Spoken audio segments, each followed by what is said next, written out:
Olá meus amigos, sejam bem-vindos, eu sou o Marcos Paz aqui do canal Teologia Contextualizada, espero que todos estejam bem, uma semana abençoada na presença de Deus.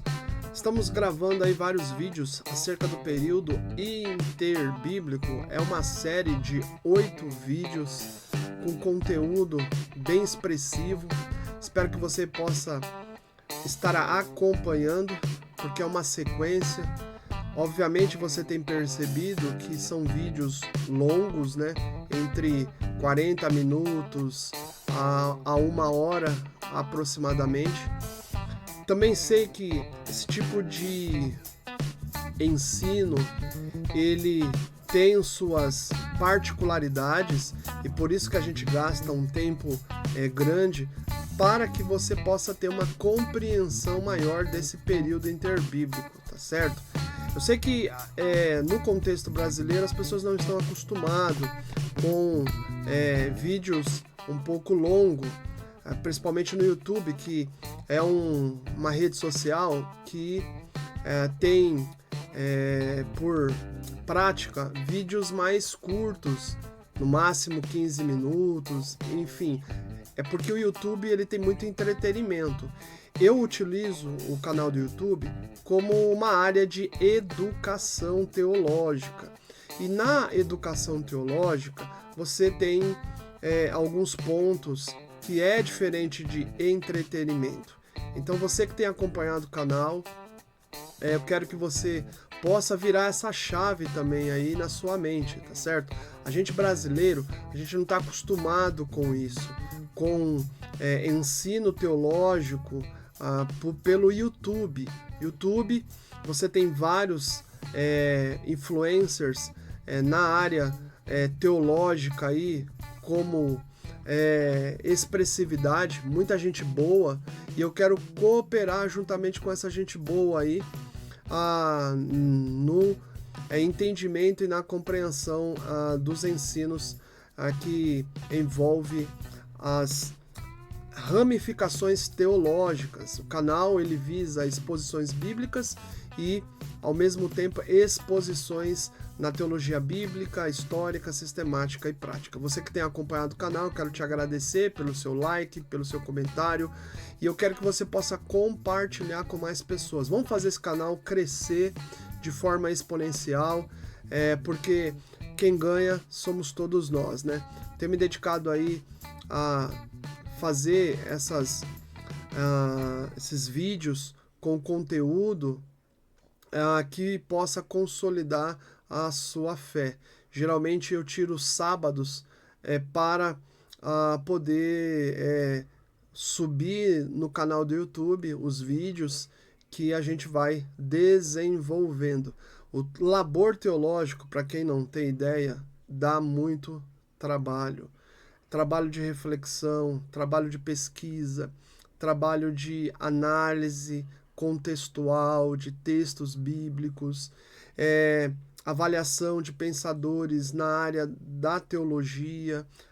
Você tem visto aí que eu tenho colocado citações de gente de peso, de teologia. Aí atrás você está vendo uma biblioteca de livros. Tudo isso demanda tempo e eu crio conteúdo no final de semana, porque na semana a gente tem uma atividade muito corrida trabalhando, né, com a igreja, com o lecionar teologia, com os alunos, onde a gente coordena e está na direção de um seminário teológico local, na igreja, enfim, num espaço que nós temos para o estudo presencial das Sagradas Escrituras e a teologia nas ramificações.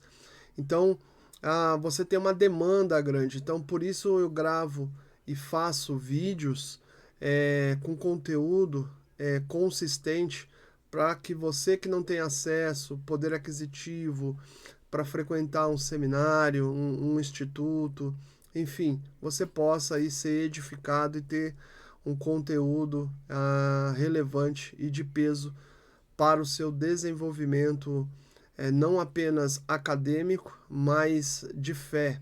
Esse período do período interbíblico é um período preponderante, inicialmente, que prepara o cenário para o maior advento do universo, que é a vinda do nosso Senhor Jesus Cristo. No canal a gente tem vídeos que falam sobre a esperança messiânica, mas quando a gente entrar propriamente nos 27 livros do Novo Testamento, de forma mais intermediária, porque no canal tem os 27 livros de forma básica, mas é muito básico.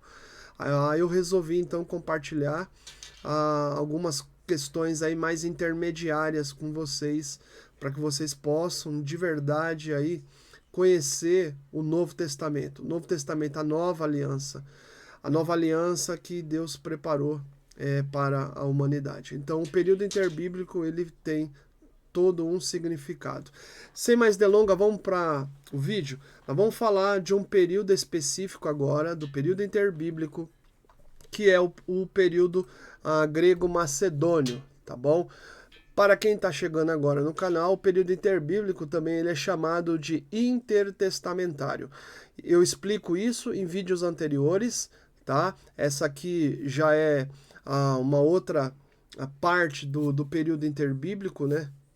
De um outro período de tempo que o profeta Daniel ele revela no Antigo Testamento. No primeiro vídeo sobre introdução ao período interbíblico, a gente gasta muito tempo falando sobre essa questão, tá certo? Eu quero com você então agora mergulhar nesse posicionamento que vai ser importante para nós procurarmos identificar algumas coisas. Vamos embora, mas antes da gente entrar no período interbíblico, eu preciso falar algumas coisas com vocês. Deixa eu voltar aqui a tela. Para quem não sabe, eu mesmo edito, eu mesmo gravo, eu mesmo subo no canal, eu não tenho uma equipe, né, no Teologia Contextualizada. Quem sabe futuramente, né, o Teologia Contextualizada possa ter aí uma equipe. Eu mesmo sou a equipe, então tem algumas direções. Você perdoa se tiver alguma falha, tá bom? Nesse período que nós vamos entrar, a gente vai usar a Bíblia de Jerusalém. Essa Bíblia é uma Bíblia muito boa, que eu recomendo, e ela tem alguns livros a mais, que nós chamamos de livros deuterocanônicos, que não são canônicos, que não são inspirados, mas são livros que trabalham questões históricas de alguns períodos específicos que aconteceram no Antigo Testamento ou no período interbíblico. E eu vou utilizar o livro de 1 Macabeus, tá certo? Como nós estamos falando de um período específico em que o próprio profeta Daniel, ele proferiu o que ia acontecer, daqui a um pouco a gente vai ler, porque a gente vai falar desse período grego-macedônico, eu vou utilizar a Bíblia de Jerusalém com o livro de 1 Macabeus. Isso é preponderante. Eu quero que você possa desfazer alguns preconceitos que possa existir. Respeito a opinião de muitas pessoas, tá certo? Eu entendo que o profeta Daniel, ele tem colocado coisas específicas que a gente precisa mergulhar, mas esse livro deuterocanônico de 1 Macabeus, ele tem um pano de fundo histórico. E esse pano de fundo histórico, ele precisa ser apreciado por nós, para a gente poder entender um pouco mais sobre aquele cenário. Você tem vários livros de apoio que você pode usar, como o período interbíblico do Enéas Tonini, Deus falando pelas línguas dos homens, do Paulo On. Eu vou trazer algumas questões aí importantes aí desse teólogo. O pastor e teólogo Enéas Tonini, eu tenho feito menção dele no período interbíblico, você que tem acompanhado. Então, vamos lá para falar um pouco sobre esse período aí, e eu quis trazer essas considerações aí para que vocês possam ter uma ideia, tá certo? No período interbíblico, do período grego-macedônio, você tem aí a geografia, o mapa, um período muito específico, e nós destacamos que o povo de Deus já está estabelecido, e o povo de Deus ele foi estabelecido no período Medo-Persa. O vídeo anterior eu destaco isso. O período Medo-Persa é o período específico em que Deus, o Senhor, ele usou Ciro como seu servo para trazer o povo de Deus da Babilônia para Jerusalém, para Israel. E o profeta Daniel disse que a reconstrução seria em tempos angustiantes. E de fato é verdade. Até a vinda do Senhor Jesus Cristo, o período e o estabelecimento dos judeus ali em Jerusalém, depois, no período pós-exílio, foi bem complexo. Israel sempre teve inimigos, povos que iam contra a nação. Israel sempre teve inimigos, desde quando foi formada. Quando você vai lendo o Antigo Testamento, quem sabe a gente pode trazer aí também o Pentateuco para a gente falar sobre os povos que viviam circuncidavam ali a nação de Israel. A gente pode falar isso posteriormente, fazer vídeos aí você deixa seu comentário. Eu estou tendencioso a fazer isso também. Então, nesse período, a gente destaca o povo de Deus já estabelecido, tá bom?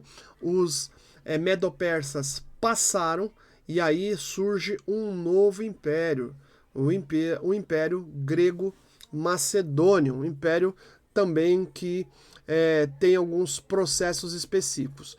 Então, esse império, ele começa no ano 333 a.C. e vai até 167 ou 166. Então, você tem aí em torno aí de 166 anos aí de construção de império grego, tá certo?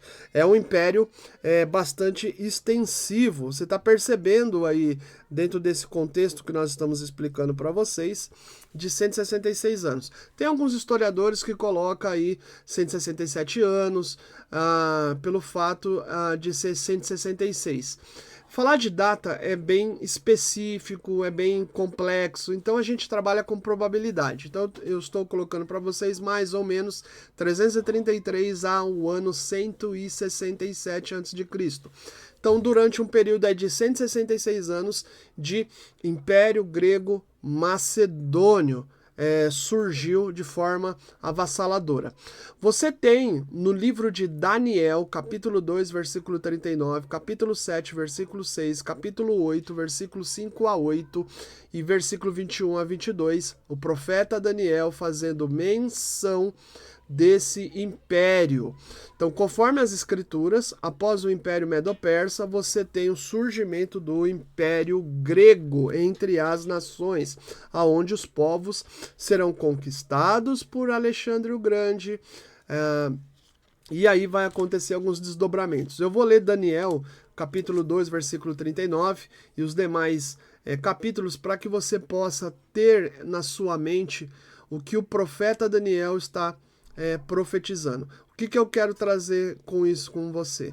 Que Deus, quando ele revela o que está para acontecer entre a humanidade, o que está acontecendo é que vai ter alguns pontos específicos dentro da história da humanidade. Daniel capítulo 2, versículo de número 39, o texto sagrado diz assim: depois de ti levantar outro reino inferior ao teu, e um terceiro reino de bronze, o qual terá domínio sobre toda a terra. Aqui é aquela estátua ou aquele sonho que Nabucodonosor teve e que Daniel interpreta as fases específicas daquela estátua do sonho de Nabucodonosor. Capítulo 7, versículo de número 6, o texto sagrado diz assim: depois disto, continuei olhando, e eis aqui outro semelhante a um leopardo, e tinha nas costas 4 asas de ave. tinha também este animal 4 cabeças, e foi-lhe dado o domínio. Então nós estamos falando aqui de um animal, né, um outro sonho em que Daniel ele interpreta, e esse leopardo que tem nas costas 4 asas de ave é o Império grego, é o Império de Alexandre o Grande, e depois da sua morte vai se levantar 4 generais que vão dar continuidade ao Império Grego. Por isso que o texto bíblico diz: tinha também este animal 4 cabeças e lhe foi-lhe dado domínio. Essas 4 cabeças são os generais que a gente vai ver daqui um pouco. Capítulo 8, a partir do versículo 5 a 8, você também tem uma outra interpretação, uma outra visão que Daniel vai colocar. Estando eu observando, eis que um bode vinha do ocidente sobre toda a terra, mas sem tocar no chão. Este bode tinha um chifre notável entre os olhos. Dirigiu-se ao carneiro que tinha os 2 chifres, o qual eu tinha visto diante do rio, e correu contra ele com todo o seu furioso poder. Viu chegar perto do carneiro, e enfurecido contra ele, o feriu e lhe quebrou os 2 chifres, pois não havia força no carneiro para lhe resistir. O bode o lançou por terra e o pisou aos pés, e não houve quem pudesse livrar o carneiro do poder dele. O bode se engrandeceu sobremaneira, e na sua força quebrou-lhe o grande chifre, e em seu lugar saíram 4 chifres notáveis para os 4 ventos do céu. Você tem aqui o bode, que é o Império Grego, e o carneiro, que representa os medo-persas. Ou seja, o Império de Alexandre o Grande, ele derrota o Império Medo-Persa, tá certo? E passa a ser o império aí a governar, reger as nações naquele período, tá? Você tem aí o versículo de número 21 e 22, dizendo: mas o bode peludo é o rei da Grécia, o chifre grande entre os olhos é o primeiro rei. E o ter sido quebrado, levantando-se 4 em lugar dele, significa que 4 reinos se levantarão deste povo, mas não com força igual ao que ele tinha. Ou seja, após a morte de Alexandre o Grande, você tem aí o surgimento de 4 generais que foram apoiadores do desenvolvimento e crescimento do Império Grego, e que após a morte de Alexandre o Grande vão substituí-lo. Não vai ter a mesma expressividade de poder, mas vão estar controlando aí as nações, o cenário. E o povo de Israel já está estabelecido em Israel. Então o povo de Israel vai ser, né, vassalo também desse império grego. Então você vai ter algumas dificuldades específicas que o povo de Israel vai passar entre esse período específico. Quando nós estamos falando do período interbíblico, tá certo? Esse período específico do ano 333 a 167, você tem dias angustiantes realmente para o povo de Israel. A perspectiva que a gente está abordando sobre o período interbíblico é o estabelecimento do povo de Israel ali em Jerusalém, pós-cativeiro. Como é que se desenvolveu todo esse período? Eles aprenderam que não vale a pena a prática da idolatria, porque a idolatria e a quebra da aliança e da Torá fez com que eles parassem no cativeiro babilônico. Então eles aprenderam durante 70 anos que não vale a pena a permanência ali no cativeiro babilônico, no sentido de continuar perpetuando aí a idolatria e a quebra da aliança. Deus ele dá várias promessas, como no vídeo anterior que eu falei, que eles voltariam para a terra prometida, para Jerusalém, e iam construir o templo, iam voltar à prática da aliança, da Torá, e nesse período Deus usa muito os medo-persas, principalmente Ciro, que é profetizado por Isaías, por Jeremias, que a gente fala nos vídeos anteriores, e Israel se estabelece, o templo do Senhor é construído, eles passam aí a ter uma vida com a aliança, com a lei, param os aspectos da idolatria, enfim. Você tem os livros específicos nesse período já consolidados, o livro de Esther, de Crônicas, de Esdras, de Neemias, dos profetas Ageu, Zacarias e Malaquias. Obviamente, mais tardiamente, o povo de Israel fraquejou e Deus levanta o profeta Malaquias para colocar o dedo na ferida do povo, justamente para eles voltarem novamente aí a viver de acordo com o padrão estabelecido pela Torá, né?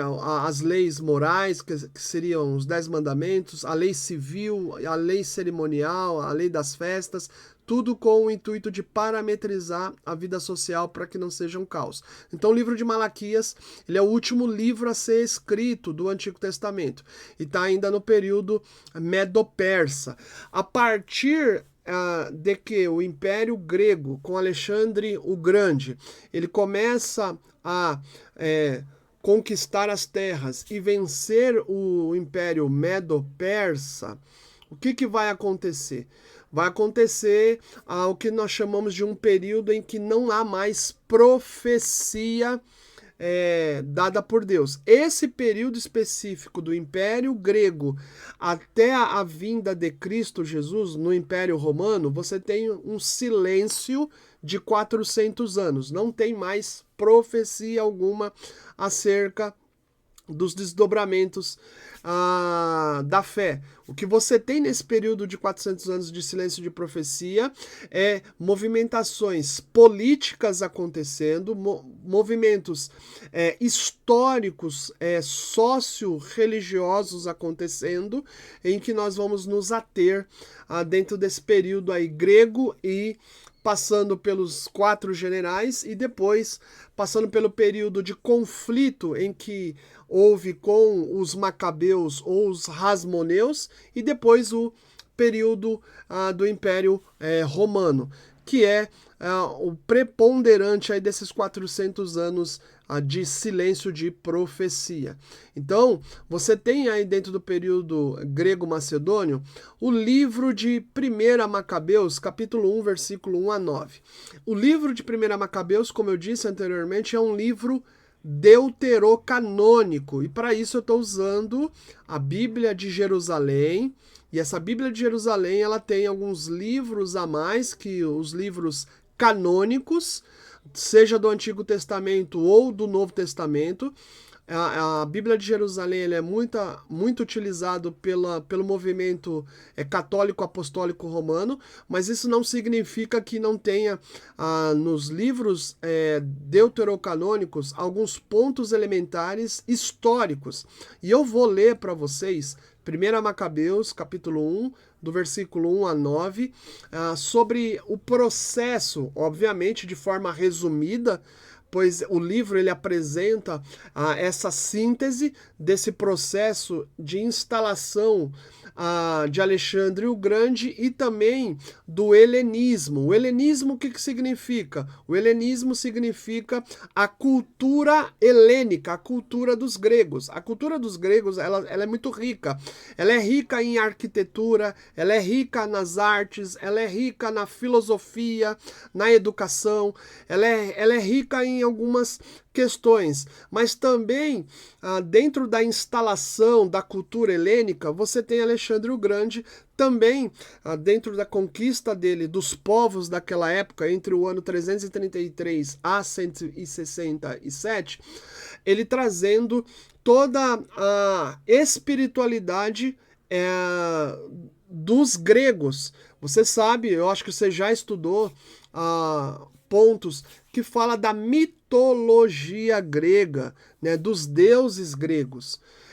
Você já deve ter se deparado quando você estudou lá na sua 5ª série, 6ª série, 7ª série, 8ª série, dentro da história geral da humanidade. Então, você tem uma riqueza em que, nesse processo de desenvolvimento de Alexandre o Grande, como o imperador da época, a finalidade dele era instalar de fato toda a cultura helênica, passando pelas artes, pela educação, a filosofia, passando pela a questão religiosa e também pela língua, a língua grega.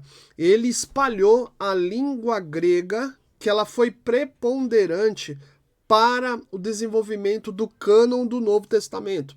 O Novo Testamento ele é escrito em grego koiné. Muita gente não sabe disso. Algumas pessoas acham que o Novo Testamento ela foi desenvolvida no latim, porque o latim na época era o Império Romano. Não, todo o Novo Testamento ele foi construído no grego koiné. A língua universal era o grego. Uma das contribuições positivas dentro do período interbíblico foi a língua grega. O Antigo Testamento, no norte da África, principalmente na cidade chamada Alexandria, você tem judeus vivendo ali no norte da África. Você tem 70 anciãos, a gente chama de Septuaginta ou Septuaginta. A Septuaginta é a tradução do Antigo Testamento para a língua grega. O que os 70 anciãos fizeram? Eles pegaram todo o Antigo Testamento, de Gênesis a Malaquias, que está em hebraico ou partes em aramaico, e aí eles vão transliterar para o grego. Ou seja, você tem aí uma contribuição no período interbíblico da língua grega como cenário de uma língua universal na qual Alexandre o Grande desejava e estalou como objetivo. É como se fosse hoje o inglês, que ele é falado em todo o mundo.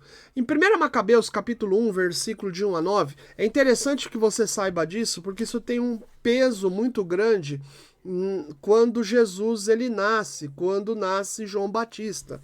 Então, 1 Macabeus, capítulo 1, versículo de 1 a 9, o texto diz assim: depois de ter saído da terra de Cetim, Alexandre, o Macedônio, filho de Filipe. Filipe aqui era o rei macedônio. Filipe foi um homem de guerra, um homem estratégico, um homem que alcançou muitas terras. E Alexandre o substituiu. Se eu não me engano, recentemente a Netflix ela fez uma série de vídeos em forma de filmagem, obviamente, contando um pouco sobre o período de Alexandre o Grande. Para quem tem Netflix, assina a Netflix, vale a pena você conferir, tá certo? Tem ali alguns pontos ali que é bem interessante, tá?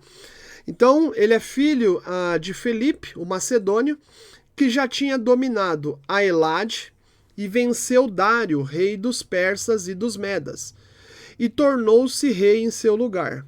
Empreendeu então numerosas guerras, apoderou-se de fortalezas e eliminou os reis da terra.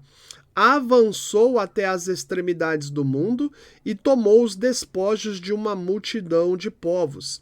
E a terra silenciou diante dele, ou seja, passou a ser submissa ao Império Grego-Macedônio.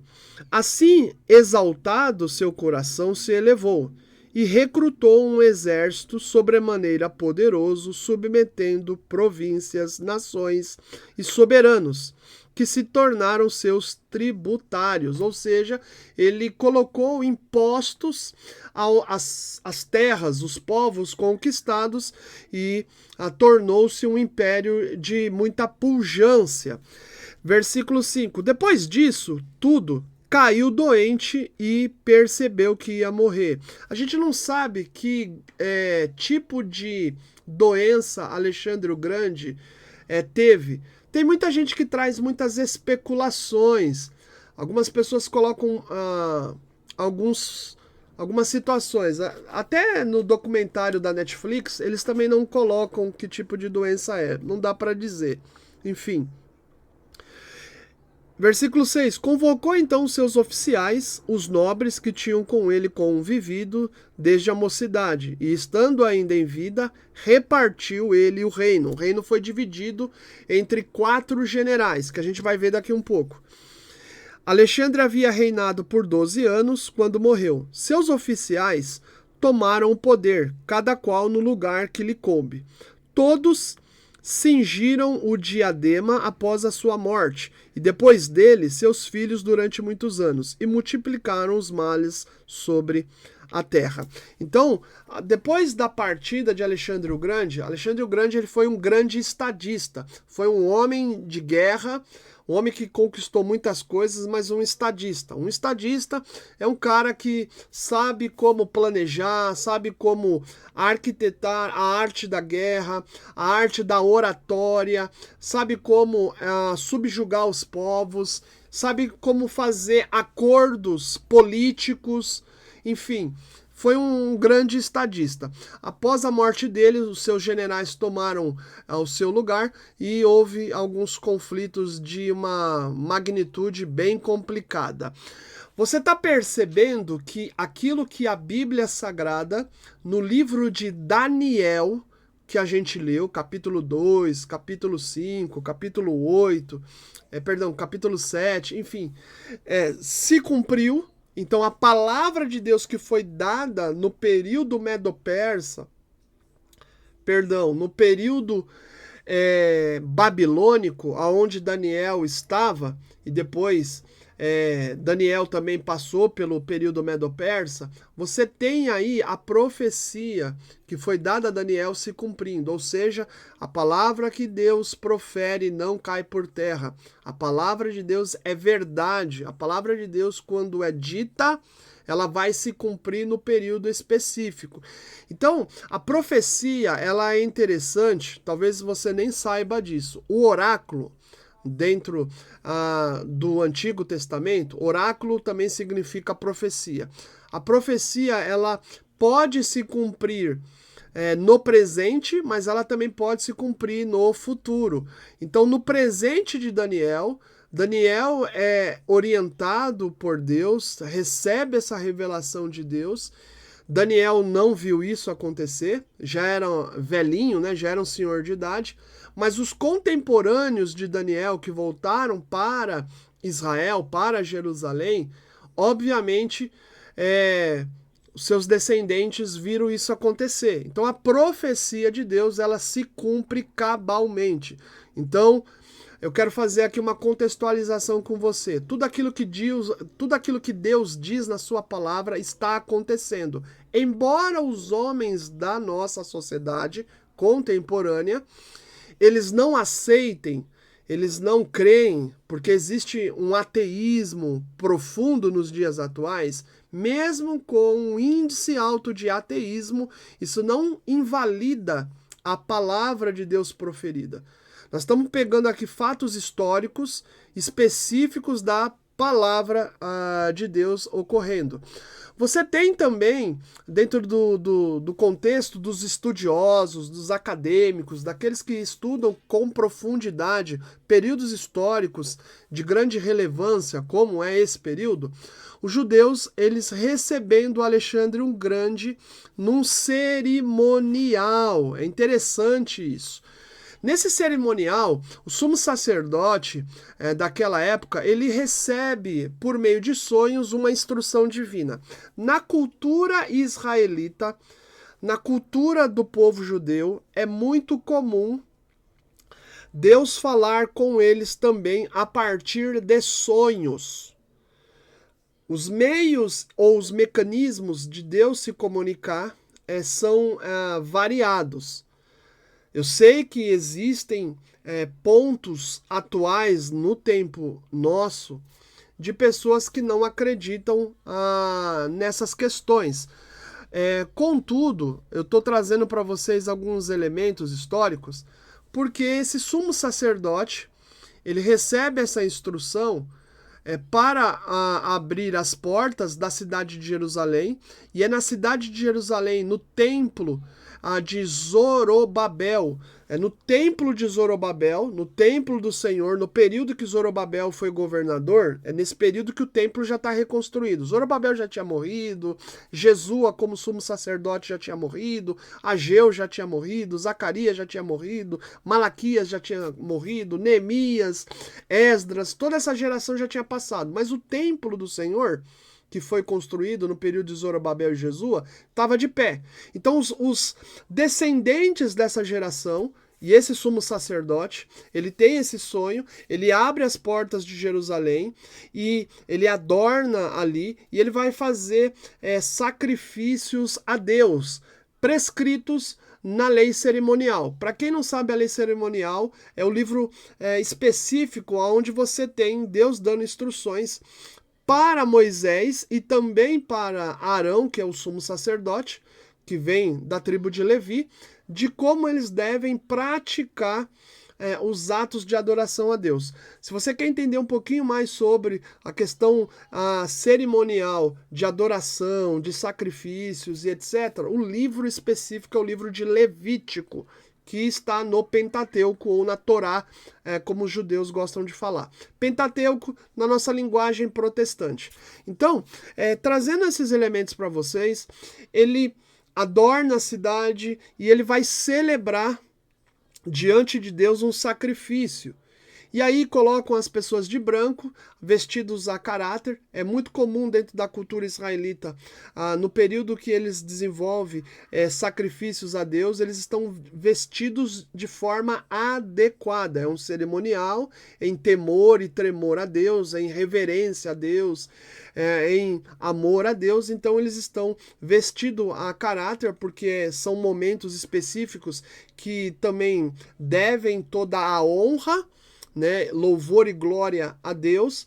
E vestido a caráter, Alexandre o Grande, ele entra na cidade e ele ficou de forma tão impressionada que ele também passa a adorar, né, a Deus juntamente com os seus soldados.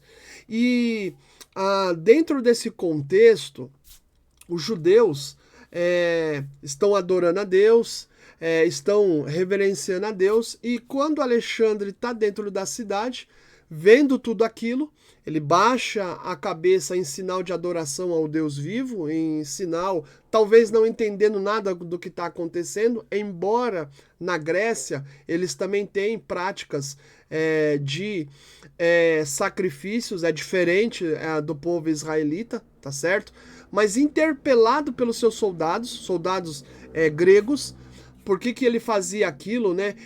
Em sinal de baixar a cabeça. E aí ele responde: o que vejo é o cumprimento de uma visão que tive na Macedônia. Alexandre o Grande, ele tem uma visão. E na visão que ele tem, ele observa o que está acontecendo na cidade de Jerusalém, o que ele viu no sonho dele, na visão dele. Então, quando ele entra na cidade, né, estão oferecendo sacrifícios ao Senhor, o que está acontecendo é um cumprimento daquilo que ele, anos atrás, viu como visão. E o que acontece especificamente? Alexandre o Grande, ele não coloca impostos ou tributos aos judeus em meio a essa visão. Então, ele, de alguma forma, concede privilégios específicos para o povo de Israel, para os judeus, tá certo? Isso eu descrevo para vocês como pano de fundo e que está lá na página 55 do livro do pastor Enéas Tonini, Período Interbíblico. Isso aqui eu acho que é muito fundamental vocês saberem, tá certo? É uma questão aí interessante, tá? De como Deus ele age na história da humanidade. Os reis, amigos, irmãos, estão nas mãos de Deus. O próprio livro de Provérbios, escrito pelo rei Salomão, fala sobre essa questão, que o coração do rei está na mão de Deus. Então, Deus sabe justamente como operar, porque Deus é o criador de todas as coisas. Embora tenhamos um ateísmo violento nos dias de hoje, e muita incredulidade, você tem Deus aí regindo o coração dos homens. Politicamente, Alexandre o Grande, ele reina durante 13 ou 14 anos, como a gente viu no livro de Macabeus, 12 anos. Então, basicamente, aí nós não temos uma divergência entre o livro de Macabeus e o que os historiadores colocam. É que falar de data é muito complexo, como eu disse para vocês. Então, vamos colocar dentro de 12 a 14 anos, aproximadamente. Lançou bases influenciadoras da cultura e da arte, como eu disse anteriormente, que é o que a gente chama de movimento helênico, tá? O seu desejo era alcançar o mundo nas suas movimentações em diversos locais ali, seja na África, seja no Oriente Antigo, seja ali como a gente chama, Anatólia ou Ásia Menor, ou avançando um pouco mais, passando pela Índia e por aí vai, tá certo? Que alcançou. Ele fundou 70 colônias ou cidades com influência helênica. Alexandria traz o seu nome, né, como homenagem a Alexandre o Grande. Então, tem cidades expressivas historicamente, ele que funda. Nesse curto momento, são praticamente 166 anos, você tem a língua materna, a língua grega. Então, no período específico de Alexandre o Grande, ele consegue, dentro do seu governo e em vida, instalar a língua materna, o grego, que passou a ser a língua preponderante e dominante daquele período, estendendo até para o Império Romano e Império Bizantino e por aí vai, certo? Depois aí veio o latim, veio algumas outras mudanças. Então, Alexandre o Grande, ele não deixa sucessor, ele coloca seus generais, e os seus generais é que vão dar continuidade ao legado de Alexandre o Grande. Os 4 generais do Alexandre o Grande general Cassandro, que vai governar Macedônia, o general Licímaco, que vai governar a Trácia, o general Seleuco, que vai governar os povos, aquelas regiões ali sírias, e o general Ptolomeu, que vai ali dominar o Egito, o norte todo ali africano. E é interessante que os dois que vão se destacar mais o general Seleuco e o general Ptolomeu. Esses dois que vão, de fato, aí trazer algumas complexidades, alguns males conflituosos. Quando a gente fala males e conflito, nós estamos falando de guerras. Então, o que está em amarelo é todo o domínio de terra de extensão Seleuco ou Seleucidas, tá certo? E o que está em azul é os Ptolomeus. Eu vou pegar aqui o cursor e vou apontar para vocês. Então, o norte da África, você que está acompanhando aí o vídeo, tá vendo? Ó, o norte da África, ou pontos específicos aqui na Terra Santa. Esse domínio todo aqui, esse domínio, tá vendo? Opa, deixa eu voltar. Esse domínio aqui, pontilhado, não sei se dá para perceber, todo beiramando aqui também, beira-mar aqui, o mar Mediterrâneo, né, ou grande mar, como alguns falam também, é domínio dos Ptolomeus. Aí você tem a dinastia ptolomaica. E esse que está de cor amarela aqui, é amarelo, eu acho. é os Seleucos, ou a descendência, né, ou a dinastia posteriormente dos Seleucidas. É um território aí extenso. E houve muito conflito entre os Seleucidas e os Ptolomeus, por questões aí econômicas, questões políticas. Inclusive, Israel está no meio desse conflito. Você está percebendo aqui está Jerusalém, o povo de Israel está vivendo aqui. Porque essas dinastias, tanto dos Seleucidas como dos Ptolomaitas, tiveram conflitos extensos, porque é rota comercial. Essa rota comercial, nós estamos falando de economia, grana, money, tá certo? Então você tem acesso tanto para, né, os povos aqui que estão na Ásia Menor ou Anatólia, como também no Grande Oriente Antigo, Antigo Oriente. Então você tem brigas aqui constantes. Você tem o Mar Mediterrâneo, o Mar Grande. Você tem os portos, então as navegações que podem aí tramitar comercialmente aí e trazer muita prosperidade para ambos impérios, né? Seja os Seleucidas ou os Ptolomeus, né? Enfim, então Daniel capítulo 8, versículo 22, ele fala isso claramente. Eu vou ler esse texto. O ter sido quebrado, levantou-se 4 em lugar dele. Significa que 4 reinos se levantarão deste povo, mas não com força igual àquele que ele tinha. Então, os 4 imperadores são esses 4 imperadores, Cassandro, Lisímaco, Seleuca e Ptolomeu.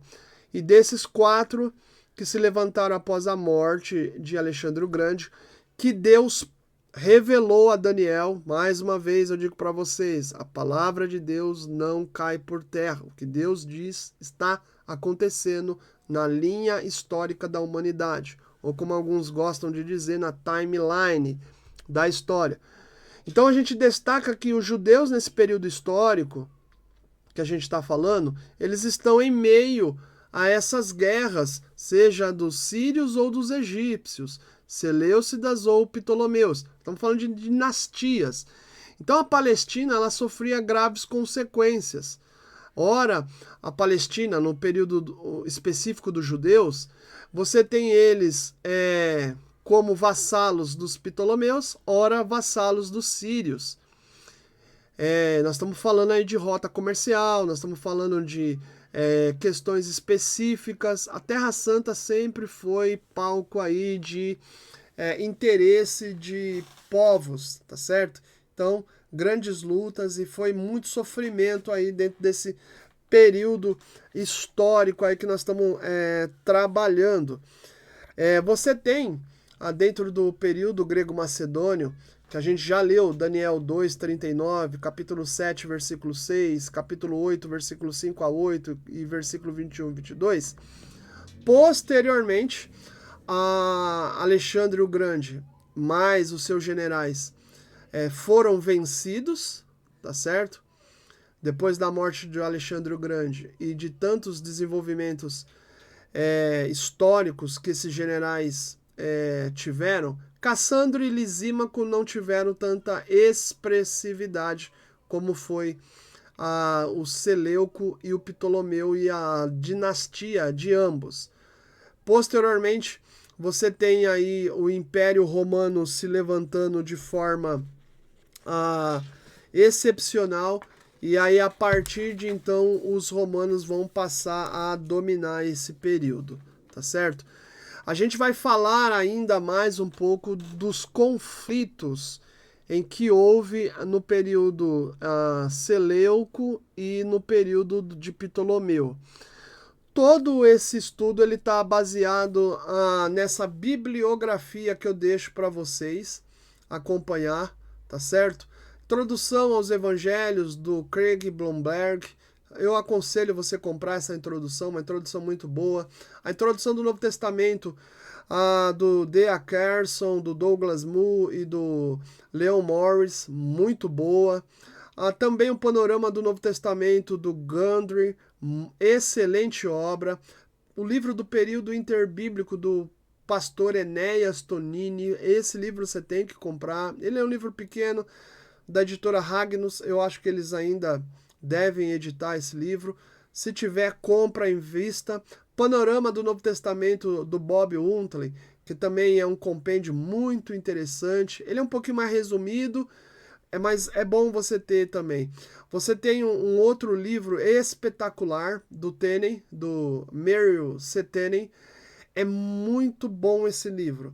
Esse livro eu recomendo vocês comprarem para ontem. Novo Testamento, Sua Origem e Análise. Esse é um livraço, juntamente com o Panorama do Grundy, juntamente com a introdução do Novo Testamento do D.A. Carson, do Douglas Moo e do Leon Morris, e do Craig L. Blomberg, Introdução aos Evangelhos.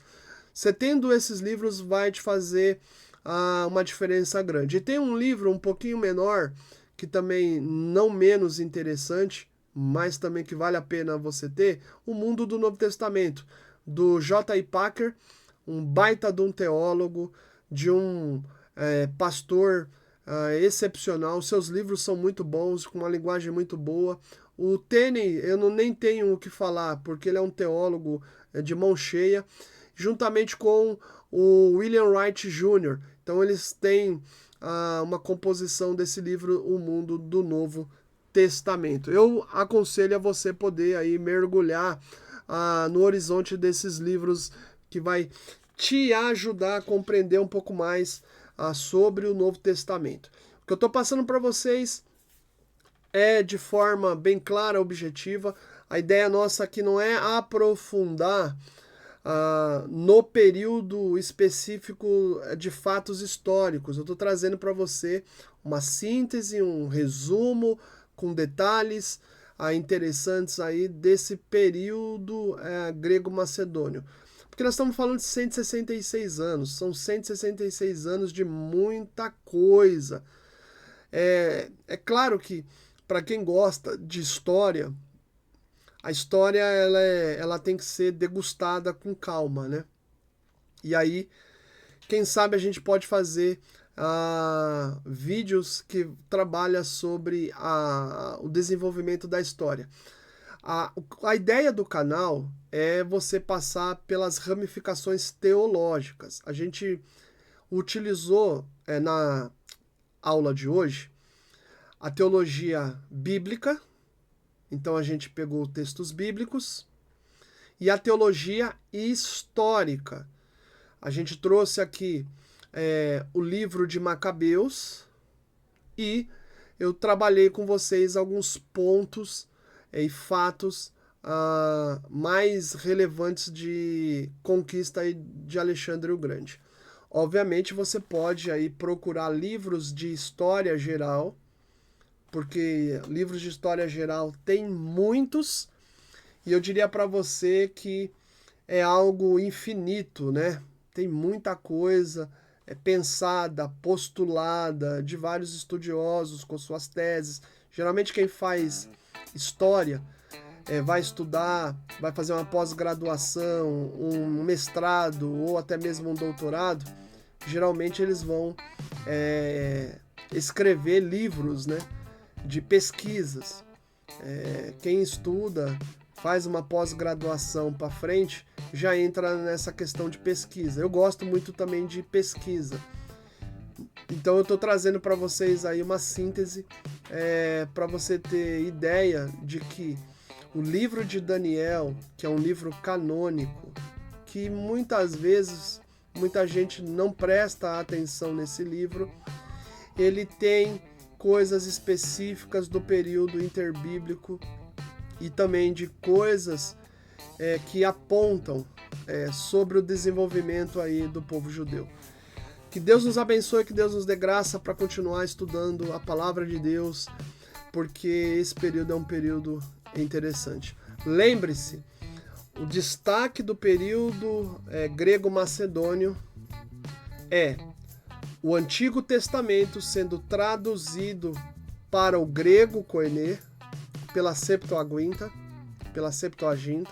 que alguns gostam de dizer. A Sociedade Bíblica do Brasil, se eu não me engano, ela tem, né, o Antigo Testamento em grego. Tem tradução ali da Septuaginta. Entra depois lá no site da Sociedade Bíblica do Brasil. Se você sabe ler grego, você vai ver. É uma coisa espetacular. E você tem a língua grega como contribuição e palco para o Novo Testamento. Os autores, Mateus, Marcos, Lucas, João, Paulo, Tiago, Judas, o autor da Carta de Hebreus, autores do Novo Testamento, crentes em Jesus, discípulos de Jesus, que escreveram os 27 livros no grego koiné. Então você tem uma influência helênica aí, olha só. Talvez você nunca parou para pensar nisso, né? Tem um fundamento helênico aí no meio, tá? Você tem algumas expressões no Novo Testamento em que os autores trabalham a questão. Mas isso a gente vai explicar um pouquinho mais lá para frente. Então, que Deus nos ajude a compreender um pouco mais sobre esse período. No próximo vídeo a gente vai falar um pouco dos conflitos em que houve entre os Seleucidas, os Ptolomeus e os judeus, principalmente aí com a família Macabeus, que se levantou contra os Seleucidas. Grande abraço a todos!